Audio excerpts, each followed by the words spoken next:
Hey, good evening, ladies and gentlemen. Stephen Jones here with Rockin' Valley on our modified version of Downtown from the Shanty. Of course, we're not at the Shanty tonight. We are up in cyberspace. Excuse me. And coughing right along with it. Hope you're all feeling good out there, feeling fine, staying warm on tonight, because it is still a little on the brisk side. But we've got some new things coming on. We're laying back a little bit just for this period, but we hope to be back down to Shanty. If not next week, then the following week, I have to have a conversation with Joe, see when it actually is going to start. Some big stories, some big news are going on.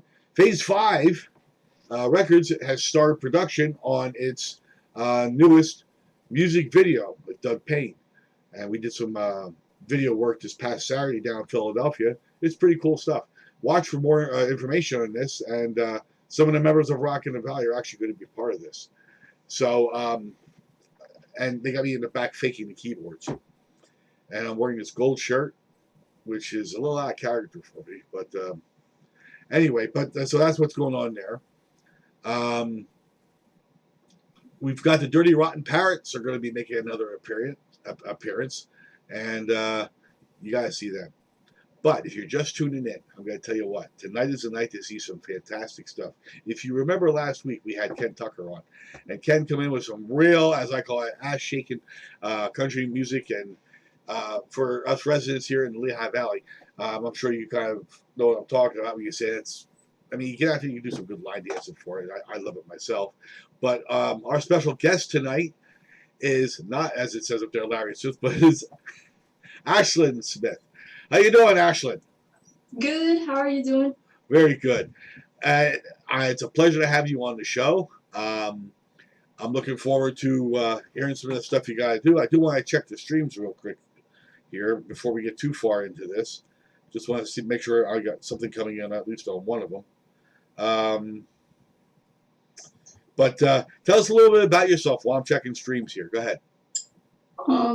My name's Ashland Smith, obviously, as you've heard. I'm 12 years old. I play guitar, that kind of stuff. I'm not really sure what to say to describe myself, but I guess you'll see when we start talking, well, I guess. How long have you been playing? I've been playing for 7 years, 7.5 years. So you started when you were about 4 years old? I was, 5. About 5. Yeah, so about 5 years old. What made you pick up the guitar rather than... Well, what did you pick up first? Because you mentioned you've got like everything in the world there as far as string instruments. Definitely picked up the guitar first. I didn't really because my grandparents took me to Friday Night Bluegrass in Shepherdsville, and that's where I was kind of first introduced to bluegrass. And I went over there, I met Gary Brewer. He was real nice to me, and I wanted to play guitar like him. That's pretty much just what got me started. Got me a pink plastic guitar. A pink plastic guitar? What? That's what it was. It was probably like $20 Walmart. Okay, so it wasn't a real guitar. It was just one of those toy guitars. Yeah, it was just a little toy guitar. Learned Twinkle Twinkle Little Star on one string. There we go. So that's what I started off as. That's pretty simple. And then I started taking lessons at a church near me. They didn't really teach me bluegrass though, so I didn't want to do it.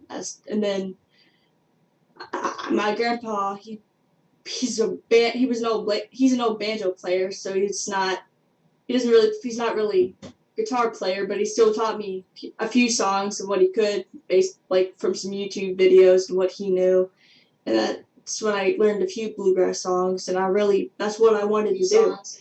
And we started going to more bluegrass festivals and so on. I went to one of them, and I met a guy named Jeff Guernsey. I think I played Whiskey Before Breakfast for him, and he was like, I think I could do something with you. And then I started taking lessons from him. Cool. And that's when I really started to get better and make something out of it, because he's a really good teacher.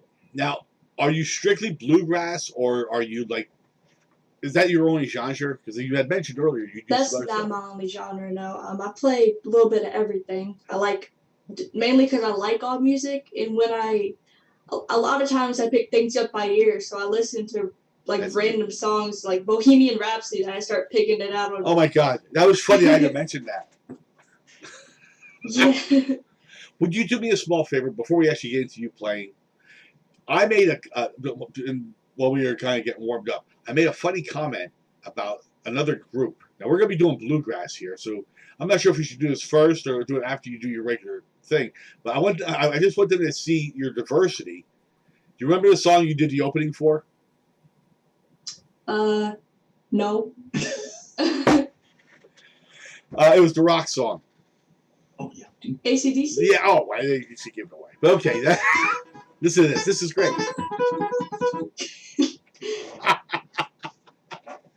Yeah, because I mentioned that there was a bunch of guys that did that up with a lawnmower. I mean, so that was different. But okay, so here you are. So you're playing for 7 years. You're meeting some big people in the bluegrass circuit. Did you get into meet any of the stars perhaps in the country circuit at all? Like, did you get into Nashville? Because I know you live down that way. Have I? I know I probably have, but I just don't remember. I've met so many people, I can't even remember anymore. I'm just gonna be honest. Marty Bravon, Doobie Brothers. Okay. Yeah, you just met one of the Doobie Brothers. Which one did you meet? Yeah. Which one did you meet? John Cowan. So what happened there? You guys just talked? Did you play together? What happened? We played together. I met him at Woodsongs. When was it? A few weeks ago? 2 weeks ago. I met him when I was playing Woodsongs. I think. We have a copy of that. Next time playing there. We have a copy of Woodsongs, but that's not what you did with what's his the guy from the Doobie Brothers. That's not a recording of that, is it? No, I don't think so. I don't Yeah, think it'll be out for a little bit. The recording. That's too cool, though. On YouTube. Now, I'm gonna let you get started here with your first piece. But if I have a feeling from what I've heard and from what your grandfather's told me and everything else, I have a feeling you're gonna have this choice. But given the choice, alive or dead, don't matter. Who would you want to meet up with to sit down and play? I mean, who's your big dream? And that would be your influence, of course. But that would have been Tony Rice before he passed away. But right now, I've already played with Trey, but I want to play with Trey Hensley again. And definitely Billy Strings. And that's one of the few people that I really haven't got to play with yet. And I really want to play with Billy Strings. Oh, yeah, I can see the smile. I haven't even got to meet him yet. Wow. That would be cool, wouldn't it? Yeah. A short story, very short, and then I'm gonna have you open up your piece. A gal who was on the show a number of months ago told me a story about she was working in her regular band, and she got a phone call that they needed a fill-in singer. Okay, she went, she filled in, and while she's at the gig, okay, people like Johnny Cash and Jack Nicholson and other major stars are coming around her. It's like, who is this? Well, it turns out that it's for somebody who produces a major TV show, and the band is the house band for this show. So she thinks this is cool. I got some autographs. I'm going to go home. So she goes home. Gets a call the following week. The guy who runs the show is upset that she didn't show up for work. Here, she got the job just singing there, and it's been like a 30-year job. So it matters about being in the right place at the right time. So that's definitely been a thing for me. Yeah, you gotta meet the right people. Good attitude, positive attitude. Okay, the only time you're allowed a bad attitude, keep this in mind. You're allowed this. Okay, it's in my rule book. All right, bad attitude allowed if you're being forced to eat red beets. Beyond that, you gotta be good.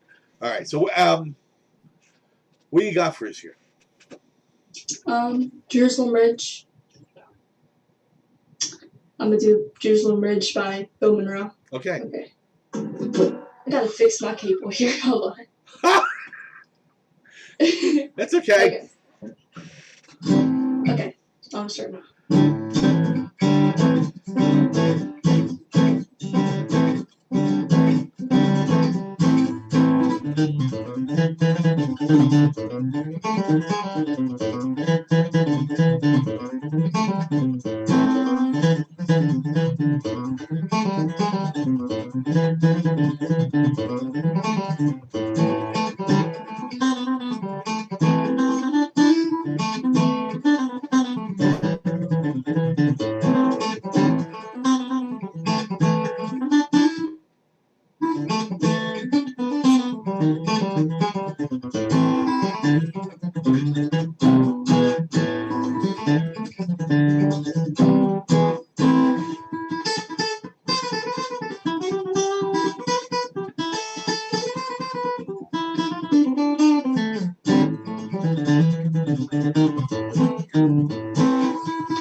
Wow.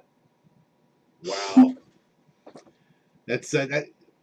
You know, I'm a keyboard player.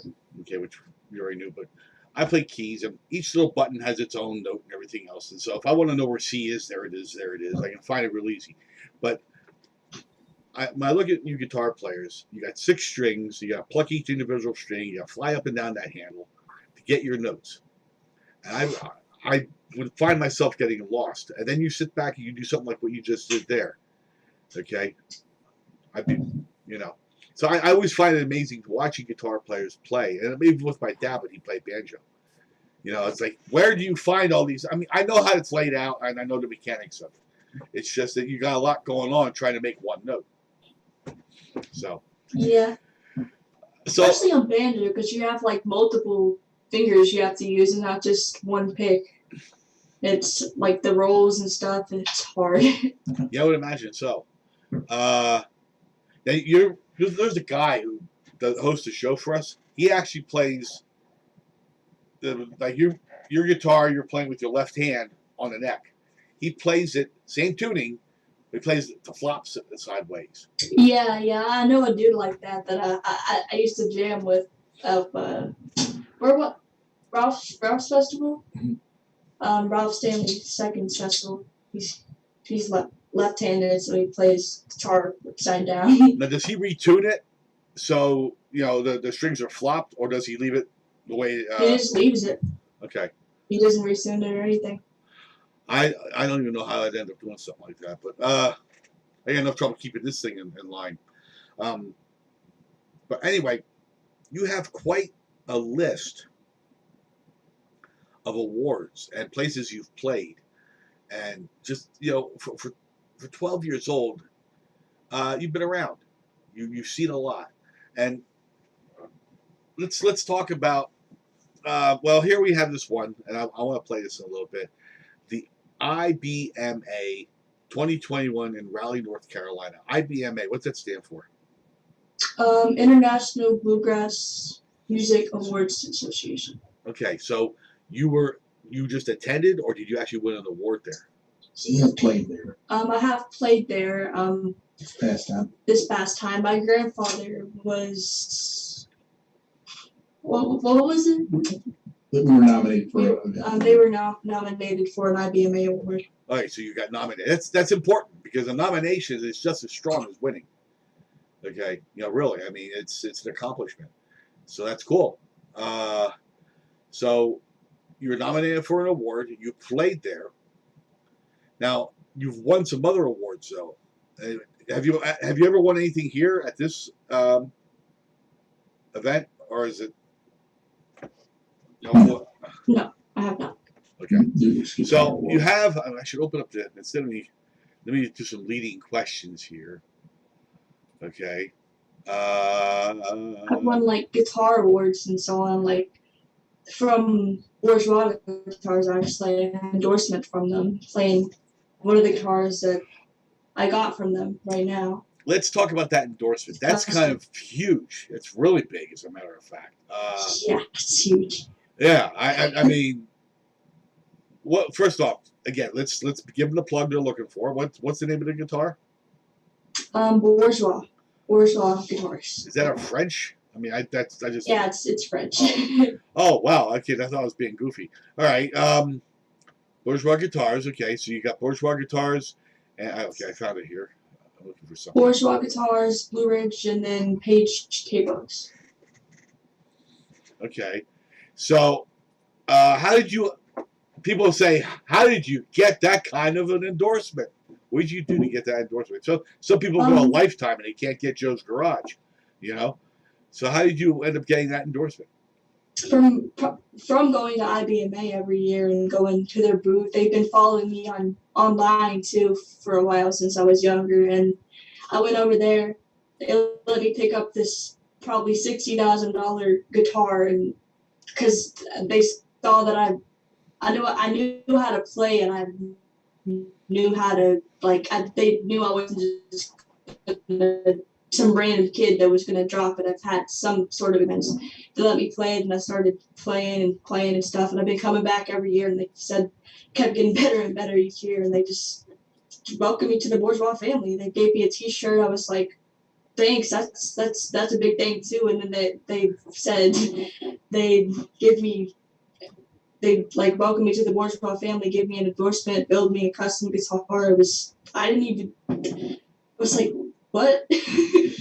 He said, what? You got custom guitar I didn't out of even this? believe them first. Wow, that's pretty cool. Huge. Yeah, with Blue Ridge, kind of a similar thing. Blue Ridge Guitars? Yeah, Blue Ridge Guitars. Oh, let's give them their plug too. They're your sponsor. Talk a little bit about Blue Ridge Guitars. Blue Ridge Guitars, they're from California, and where did I find it? Spigma. Right. I think I went to their booth at Spigma, and just like the thing with, I basically just go around, I play for people, they like it, and whatever happens, I guess. And then I've been doing it for years, coming back every year, I guess. And I guess that's how I got endorsed, because it's not just Spigma either. I saw that at IBMA and Ralph's Festival and so on. His name, well, Dave, right? He's been really nice to me. Well, my question is this then. Okay. Would you say that you were out looking for the endorsements? Like you were out pounding this pavement? Or you just being Not you? really. You just being you? Most of the things that happens, I never expect anything that's ever going to happen. Okay, so you're just being you. You're walking around being a nice person, shaking hands. You're being consistent. You're always there. You're playing consistently. You walk up and you're saying, you go up to Bill. Hi, how you doing, Bill? Hi, Dave. Shaking hands or whatever, right? Yeah, I never asked for anything either because I don't want to. Since a lot of things have happened to me, it's definitely not something I could just ask for. It's such a huge thing.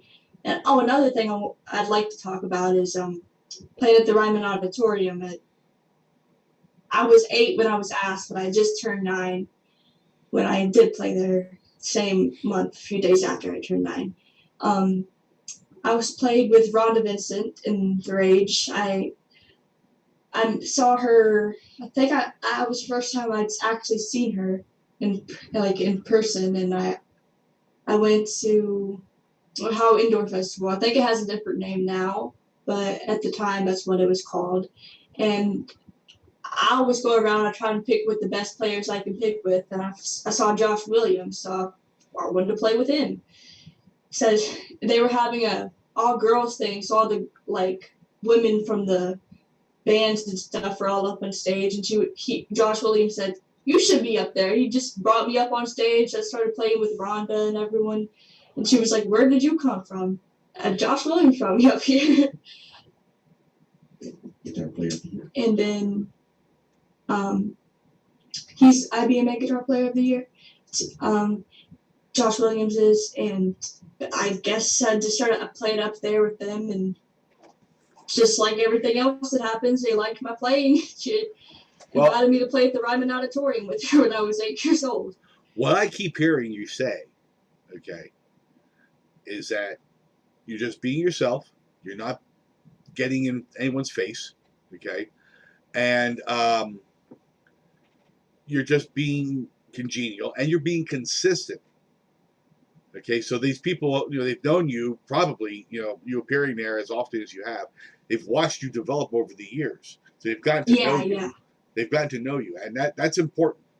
And I'm pushing the point because we do have young listeners, young adults, and so on. They want to get out there. They want to grab this. It's like, they think rock star. They think all this stuff. And it's like, why can't I get myself over that hump? And then they go and they pound the pavement, and it's like, what's the turnoff? Why aren't it's because you're standing there and you're getting in somebody's face.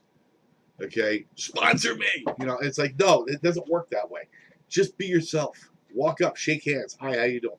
I'm too scared to ever do that anyways. I never want to, I feel like I don't want to ever bother anyone or anything like that. So a lot of times, because I'm too scared to even walk up to them a lot. So my grandpa's a lot of times is one that's helped me to get these endorsements as well.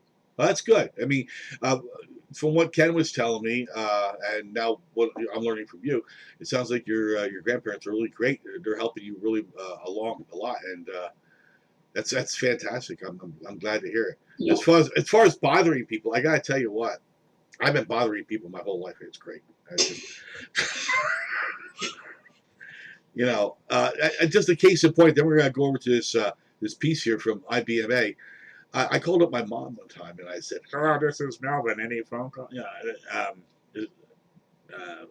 How did I put it now? I forgot it. No. Hi, is Melvin there? And she said, of course, no. She didn't know it was me. And I called the second time. Hi, is Melvin there? No. Then I called up and said, this here is Melvin. Any phone calls for me? And she goes, Steven! And I got in trouble that day. So, I mean, I bother people. I only bother people I know real well. That's so good. I sit here probably spam my friends 200 times on the phone without saying random things, using *67. They don't know what I'm doing. They don't know who it is and act like I'm some random person. It's fun.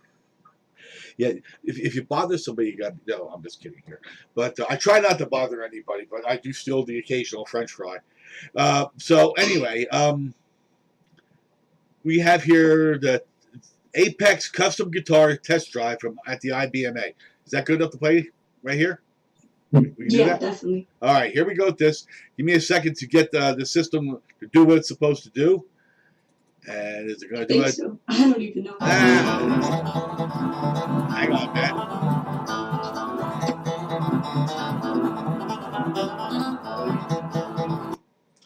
Gotta restart it. Okay.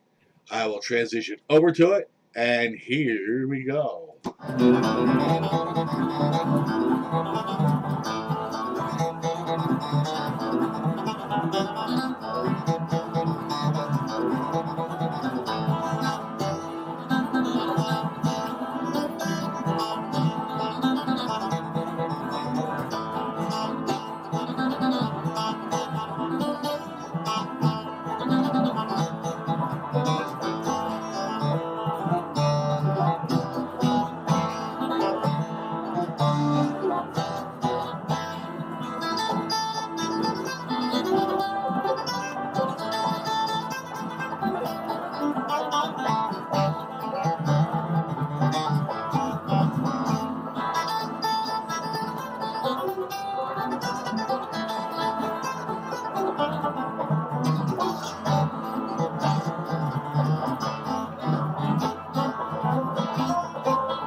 Wow.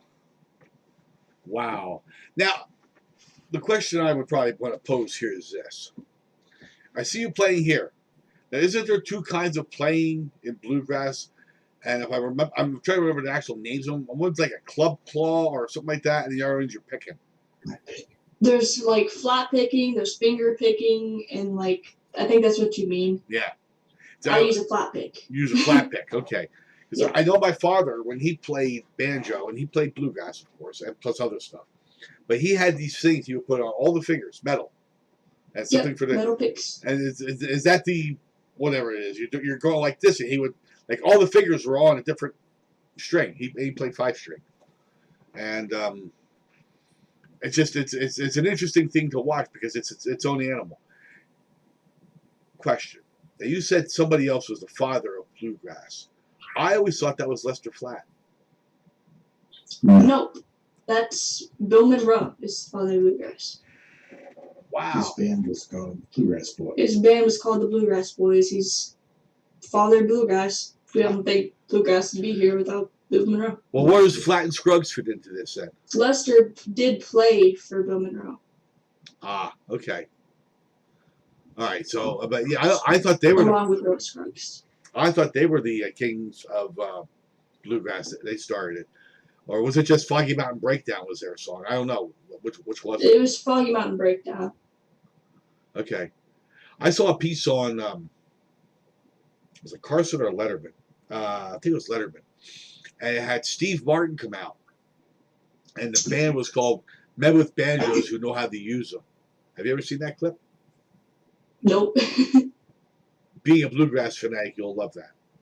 They'll get up there, and they do Foggy Mountain Breakdown, and Lester Flatt is there. No. Earl Scruggs. Is it Scruggs? Yeah. One of them was dead. I don't know which one was dead. But I get, of course, I get the two screwed up.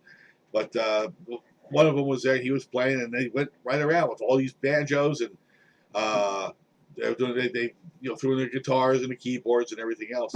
It's wild. Look it up. Just look up Letterman and Steve Martin, and you'll fall right on it. It's a great piece.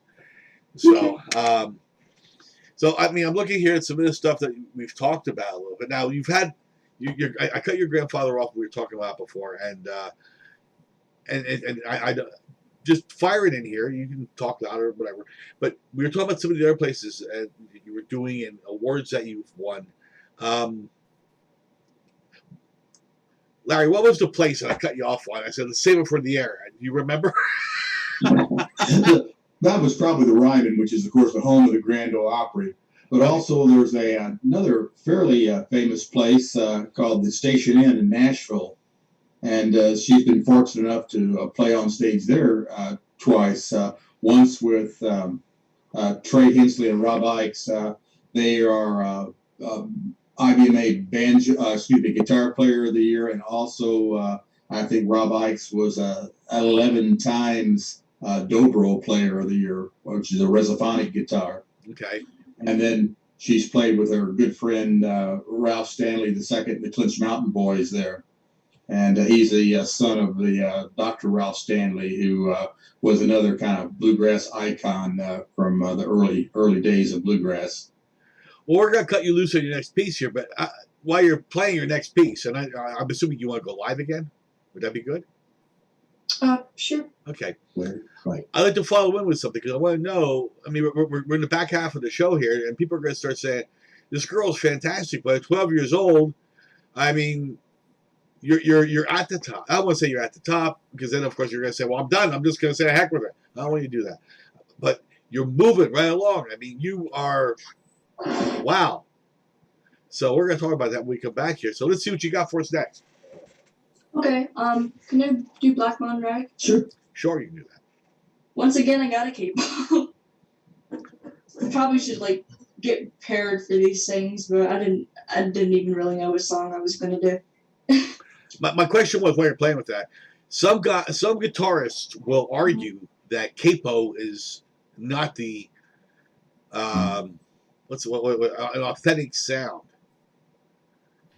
This capo is it's a bit different. It's just came out from Page Capos, but it's got like I'm not sure what it is that makes it like that, but it's a lot looser on the strings. So no matter what, you can tune with it. It sounds exactly.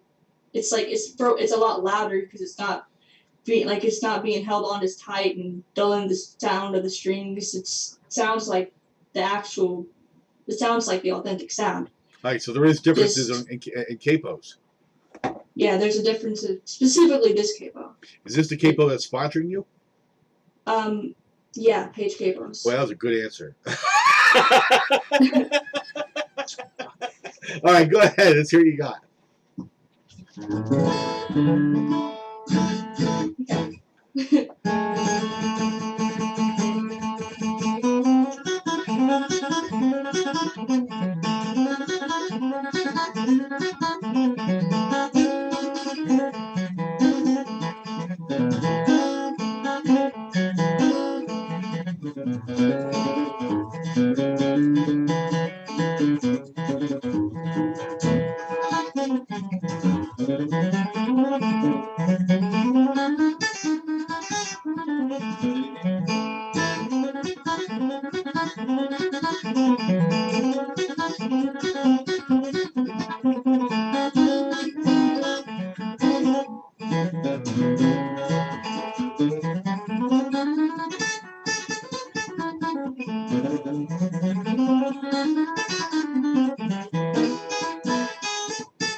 Wow, and wow. I'm watching you through the whole piece. I mean, I'm listening to it, of course. I'm watching that left hand. Okay? That left hand is... You sure you're not related to Jerry Lee Lewis? I mean, that left hand is all over the place. I'm telling you, it's hustling. And I'm without being... I can't think of the right word here, but I'm impressed. I really am. I mean... Thank you. Yeah, I mean, that's because you got to hustle when you're moving your fingers around like that. And I got to tell you, I'm going to be soaking my arthritis tonight after watching it. Because it hurts. But, no, that's something. How long did it take you to nail down that technique? 7 years. I don't really know. Right? 7 years. Probably. No, it didn't take 7 years to get to that point, but I kind of just like as I got better, I've always wanted to play fast, move my fingers real fast. So I've always been able to move my fingers fast. It's just a matter of getting the notes clean and learning different songs and learning scales and all the chords at the neck and learning the neck and so on, cage system and different things like that. Things that's really helped me progress. Now, when you sit there and you're doing some of those those pieces, you're going up and down, is the fingers following a pattern? more so than you're not actually grabbing a note in your mind. You're following a pattern. Yeah, that's because a lot of times when I do play guitar, I'm not really looking at the neck, so it's kind of like a muscle memory thing. So it is kind of a pattern, but I don't play the same thing every time, so it's kind of a mix of both. I can hear the note, and it's kind of a form of a pattern based off of scale. Well, where I'm coming from with that is I'll sit down, and there's certain songs that I play that are very complicated. Okay, one of the hardest songs I ever learned was the opening sequence for Star Trek: The Motion Picture. Okay, I don't even know what that is. If you've ever watched the Star Trek: The Next Generation series, it's the opening music for that, and it's a tough piece to play. It's in 6/8, I think, and just to sit there and play the thing, you're bouncing up and down the thing. And the point to get to is this: when I learned the pattern rather than the note. I mean, I knew where my hand was supposed to be, but if I'm supposed to start with my middle finger pointing at an F, okay, and because I was too quick on the bar, I'm on an E, the entire song's going to sound messed up because I'm going to play the same pattern, but now I'm playing it in E instead of F. You know what I'm saying? So it's a pattern thing that you do when you're sitting here, you're doing fast music and you're hustling, and that's why I asked the question. You know, because I was watching it, it was a pattern. Your hand is doing a certain thing, and it takes time because you learn new patterns for new songs. Now, I've noticed that we've done 3 songs, and you haven't sang in any. Do you do any singing at all? Yeah, I sing. You do? Yeah. Just the way you're saying, I'm guessing that you sing in like Hungarian or something. What is?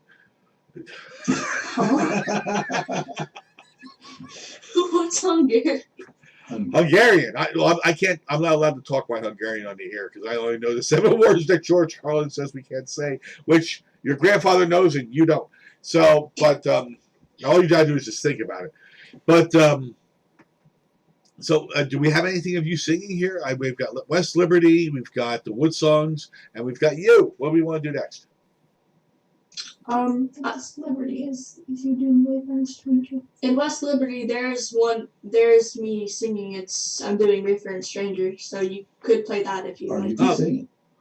Okay, let's do that. Let's do West Liberty.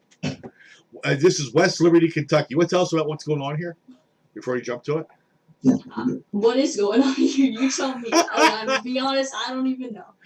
Isn't this the one where she's riding the elephant singing Prince Ali? Ha da da da da da da. No, wrong one. Never mind. Did it with. Oh. Oh, you don't like this one? Why don't you just sing it? Is there one at Why don't you just? Is there one at Why the don't you just sing? IBMA? Did you record the one at IBMA? Yeah. Why don't you just sing it? Just sing it. It's up to you. My voice is shot. I've been screaming. Just play it. Just play it.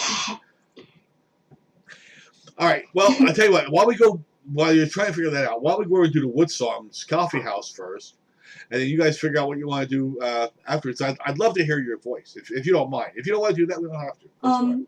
I could do House of the Rising Sun. There it is. Well, I'll show you. Just less deep. Oh. But Go ahead. maybe you could play something first. I need some water or something. Sure, no problem. Let me do the Wood Songs Coffee House, and you go take yourself a water break, and we'll be right back with Ashlyn. Here we go. Read the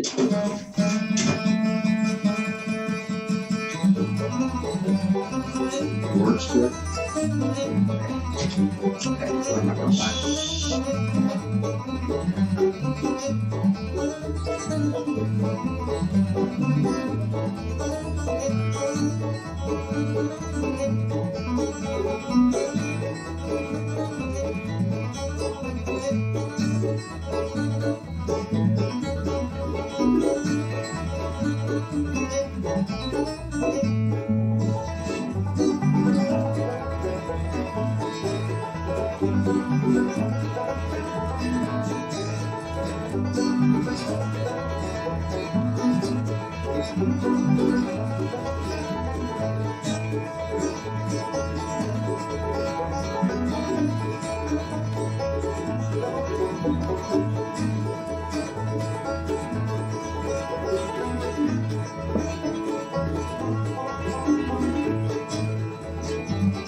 Oh yeah, that was neat, and it was a youth band no less. And I got to tell you here, ask to unmute. Just click the button there; it should bring you right back. Okay. We're back. Youth band. Is that your youth band? Yep, it is. They were really good. Thank you. They were really good. That girl in the center playing the guitar, though, I don't know about her. Finally, I tell a joke you got. Oh my God, you've been such a tough room. I'm telling you. And I'm probably have everyone turn around and say, Steve, just knock it off. So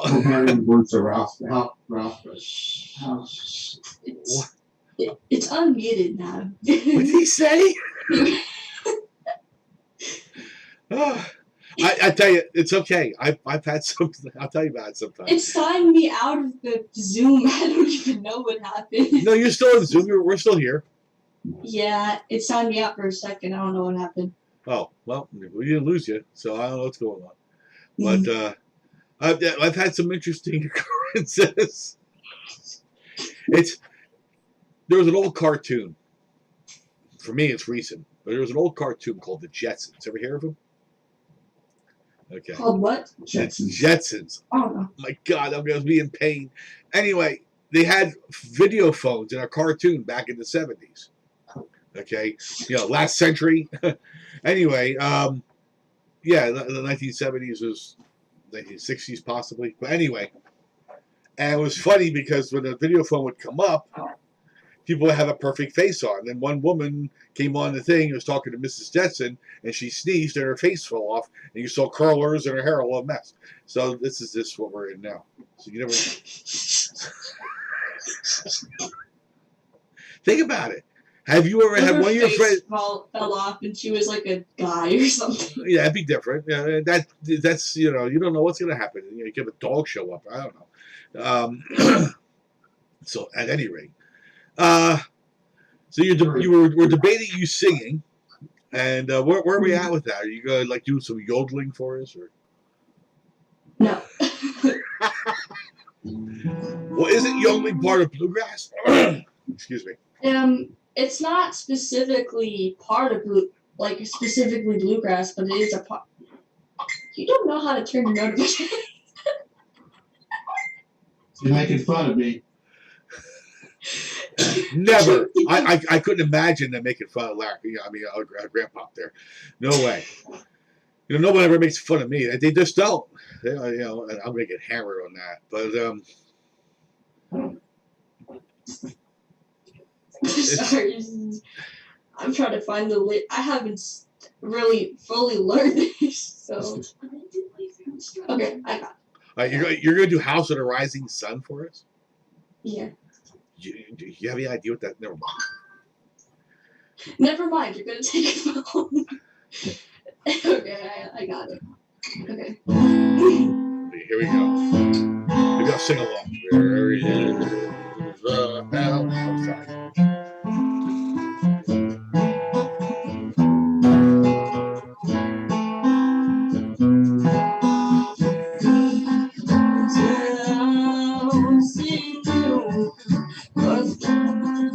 They call the rising sun. It's been the ruin of many a book, and I know.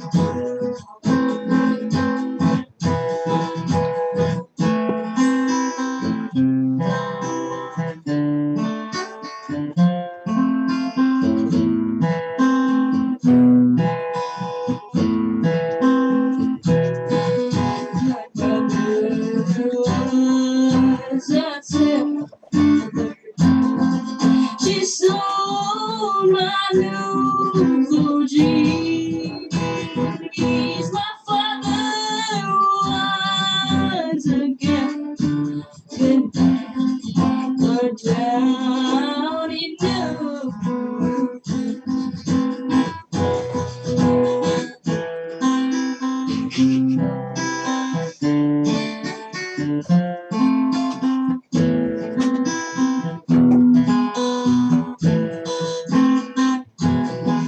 The only thing I can is a suitcase and a trunk. And the only time he satisfies is when he's out to try.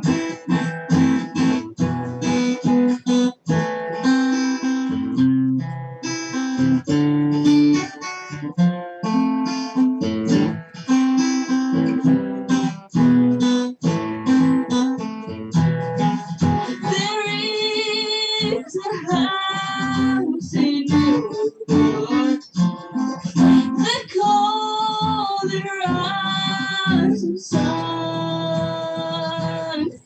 It has been ruined,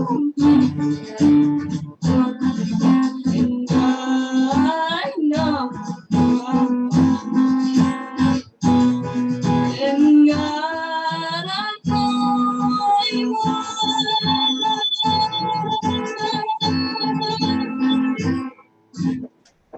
Well, thank you. Thank you very much. I really enjoyed that. Why does he have a sand hat? Because my other hat's in the wash. I can't hear you. Well, so thank you. Thank you very much. That was a lot of fun. And the reason I got a Santa hat on is because my other hat's in the wash. Okay. That was good. I like that. It could have been better. My voice is shot. I've been screaming all day. Why have you been Thank screaming you. all day? Huh? Why have you been screaming all day? I don't know. Was it like pep rallies today or something for football, or you know? No, I just scream on the phone. Oh, I thought you were mad at somebody. You know. Oh no, I just do it because why not? So, do you write your own stuff? I mean, we've been hearing some covers here, but do you write your own stuff as well? I do, but I don't really show them to anyone. I get that. Believe me, I do. Yeah, You know? I kind of write. Sometimes I write songs and then I forget them, and then I'm just mad and stop writing them. And then I write a song and I just don't show them to anyone at all. Okay. Well, like I said, I get that. I've tried my hand at writing myself, and with some very marginal success. Most of the time, it ends up sounding like Sousa. So, John Phillip, in other words. I mean, it doesn't come up the right way. But it's hard.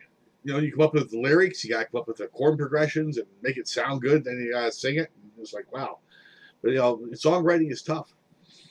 Yeah. So, here's the question, though: what's your next step? Where are you heading with this? You're going to end up writing eventually, probably. You know, but where are you heading? I don't really know. I'm just going to be honest with you. Let's go for the ride. Just. Can you repeat what you said? Because he was talking to me. What you said. You told me to repeat what I said. I said what you said. Yeah, so I did. I said what you said. Huh? Actually, you're great. You are. No, where are you? Okay, you've done quite a bit. You've done a lot of stuff. Okay, you've done some songwriting. You're not quite happy with what you're doing there. So that sounds to me like if you're going to pursue it, you're probably going to take up some kind of music theory class in the future. What's going to happen here? Are you planning? I mean, you've been to Nashville. I mean, people who've been playing their whole lives have never been to Nashville. Okay. You've experienced a lot for 12 years old. and you've got a lot more to experience. So what do you want to do? I mean, are you going to hold music as a second thing and become an attorney? Where are we headed? What I love horses. What I want to do is get into Moorhead, maybe get some sort of music degree in that, and then I want to do maybe I want to be in like an equine vet have kind of music on the side, and then be an equine vet. But I don't really know. I'm 12 years old. I can't really say that. I might end up changing my mind and be like, nah, that's too much. I might end up making music my whole thing. Everything just kind of changes. Depends how things go. If this really works out for me how I want it to. Well, it's interesting. I took a test that gave me my professions that I should be in when I was only not much older than you, and one of them was entertainer. We didn't have podcasts then, but DJ, that kind of thing. And there's a few other ones that came up, and all of it was about being in front of people and being a person, personality, and doing stuff like this. And I went and I worked in a power plant. So it's like that was in contrast, and the job drove me up a wall because I'm stuck in a hole. And when I broke out and I got away from the that type of job, it was a good job. Don't get me wrong, it's a great company. But here's where my love is. I do this. Okay, there's people who, like I said, there's one gal I know that we had, and is an attorney here, and she's also a musician. There's a lot of people that do that. A friend of mine's a mortgage officer, and also sings. And when the mortgages were going bad, when everything was going wacky in the economy, his music kept him going. So it's, as a matter of fact, it just occurred to me. What was that you call it? Equine? Equine, what is that? Equine is like veterinary, a veterinarian for mainly just horses. Equine is horses, basically, just in general. Another one of the singers that's here on Rock in the Valley, she does, and I don't even know what it's called, but she races, and they have those little buggies that are behind the horse. They don't actually run; they trot, and that's what she does to make her, to pay the bills, and then she does her music to keep her sane. Yeah, I got the music for a new trains thoroughbreds for one of his horses came second in the Kentucky Derby. Not sure when it was, but he's second's good. I'll take second. Yeah, second's definitely good. It's big to even get into Kentucky Derby. It's Absolutely hard to get in there. And even if you don't win. Exactly. And horses, I mean, is a good profession to have. And if you ever want to, you can dress up as a cowgirl and sit on top and sing country songs or bluegrass. So, I'm just riding a horse and playing guitar at the same time. I could do something with that. Yo, Gene Audrey, we're going to be doing that then. We're going to go out and get some grits. Okay, so anyway, just so the guy ain't wearing a Santa hat. Well, we're about wrapping up here. We're coming up on the hour, and you've been a fantastic guest. You really have. I'm going to do a double thing here. And your grandfather has been completely obscure in coaching you behind the scenes. Okay, he's got a future on Broadway. You'll be like on the Addams Family musical. Lurch, say you rang. You rang. So and it was great. I mean, this is you finally. It was just good. This was a really good interview. Anything else you want to talk about? Oh, how can we find your music online?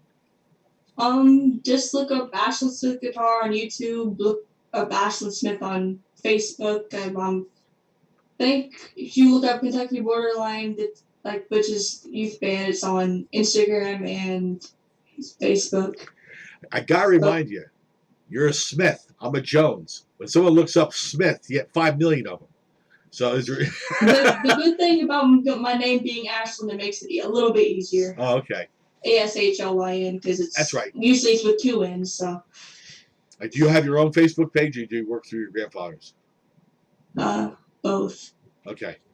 All right. Well, then we'll look for Ashland Smith on Facebook for your music. We can look for. Are you carried on Spotify as well? I didn't hear that.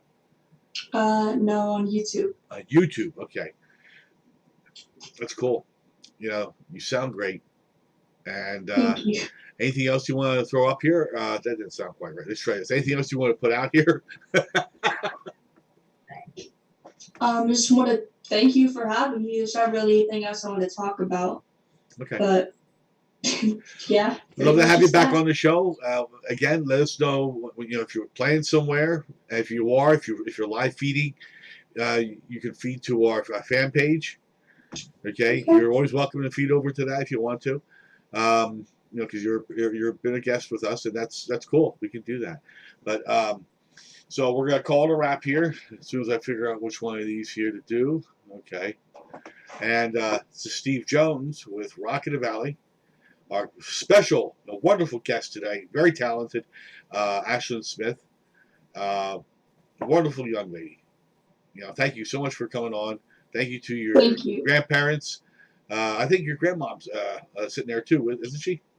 Yeah, she's babysitting our dog in the kitchen because he so doesn't destroy our living room. I tell you what, I'm glad the doorbell didn't go off.